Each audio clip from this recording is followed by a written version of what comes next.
guys, pag-usapan lang natin ang breaking news. May pasabog na naman kasi ang bali-balita at exclusive na pinag-uusapan ngayon. Daniel wala na talaga sa KFC. Emilio bagong ambassador. Grabe nga naman kasi, kita nyo naman, diba? Inamin na ng balita na si Daniel Padilla wala na sa KFC. At panibago na ang ambassador. Walang iba kundi si Emilio. Pero si Catherine Bernardo ay ambassador pa rin siya ng KFC, diba? At lalong-lalo na, pagkakaalam natin, si Daniel Padilla ay merong dating negosyo yan na KFC, diba? Silang dalawa ni Carla Estrada. Hindi lang natin alam kung ano ang nangyari, diba? Kaya nga naman kasi pinag-uusapan natin para malaman natin kung ano ang issue kay Daniel Padilla. Kung bakit nga naman kasi si Daniel Padilla wala na talaga sa KFC. Ayon kasi sa bali-balita, nawala naman si Daniel Padilla sa KFC Philippines. Meron naman siyang bagong ambassador and past recent actor ang digital heartthrob, si Emilio.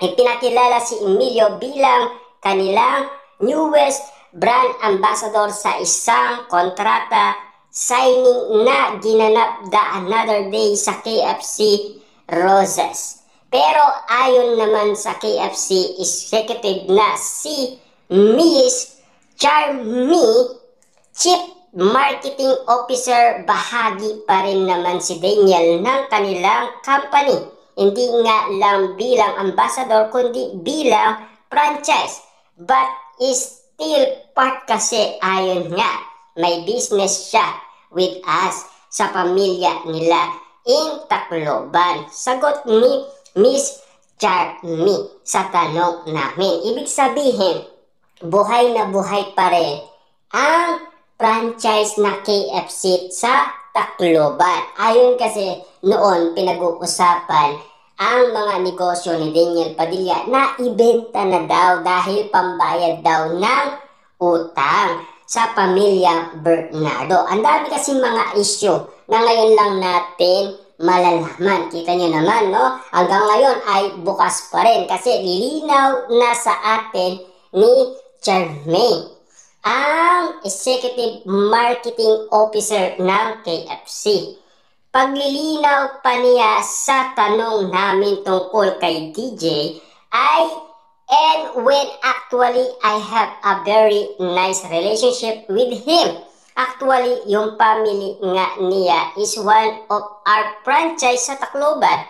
So, on behalf of KFC, actually, we acknowledge the partnership kung nasaan kami ngayon is actually a good part of it. So, with the transition and then yung priorities ng KFC, so we're still friends, but we have started to explore another, but we wish them success in all their endeavor, dagdag pa ni Miss Charmy. Samantalang hindi lang basta pumasok si Emilio na showbiz armado, siya na business digital corporated. Bagamat pangarap niyang maging CEO, pero aniya, nagugulat ang buhay. That was the goal, but life surprises you. Nakakatanggap ako ng tawag mula sa ABS-CBN at nagbago ang lahat. I'm very thankful, paayag niya.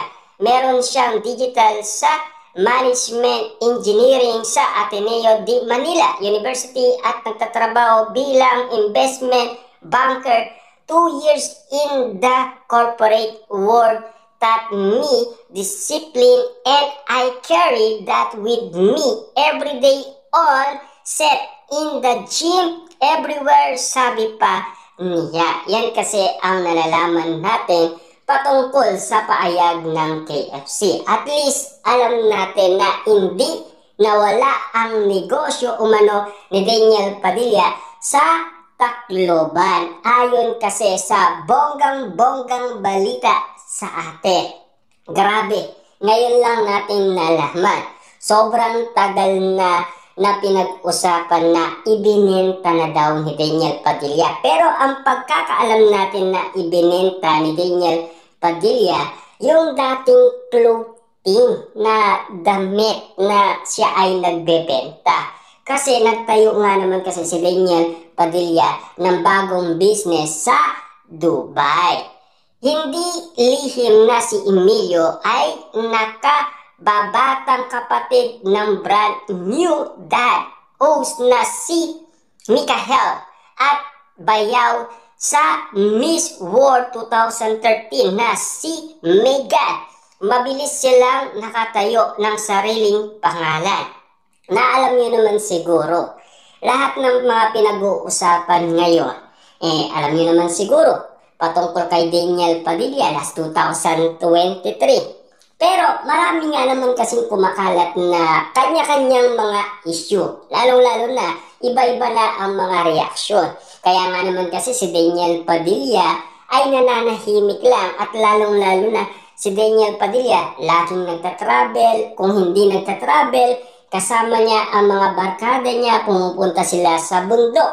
At kasama din ang mga kapatid ni Daniel Padilla. Yan kasi ang paliwanag ni Daniel Padilla last 2024 noong siya ay nag-renew ng kontrata sa Star Magic sa ABS-CBN. Nauna lang siyempre si Catherine Bernardo bago si Daniel Padilla. Siyempre ang iniintay nga naman kasi ng karamihan ang balikan Katniel.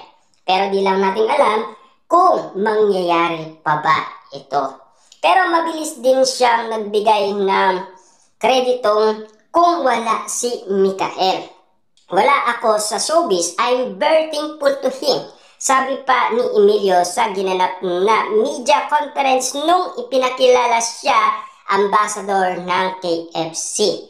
Dahil alam niyo naman siguro, si Daniel Padilla kahit nababawasan ang kanyang mga endorsement, at least merong kapalit naman, di ba? Dahil pinag-usapan noon kasi nagkaroon ng iwalayan ang Katniel. Siyempre, talagang na-down umano ang kaisipan ni Daniel Padilla at gulong-gulo talaga ang kanyang utak. Kasi alam niyo naman siguro, galing siya sa level ng iwalayan. Siyempre malungkot pa rin ang ating idolong si Daniel Padilla, pero ngayon, masayang masaya na siya dahil successful at lalong-lalo na kasi. Siyempre si Daniel Padilla, kitang-kita natin na kahit walang Catherine Bernardo, kaya niyang patunayan.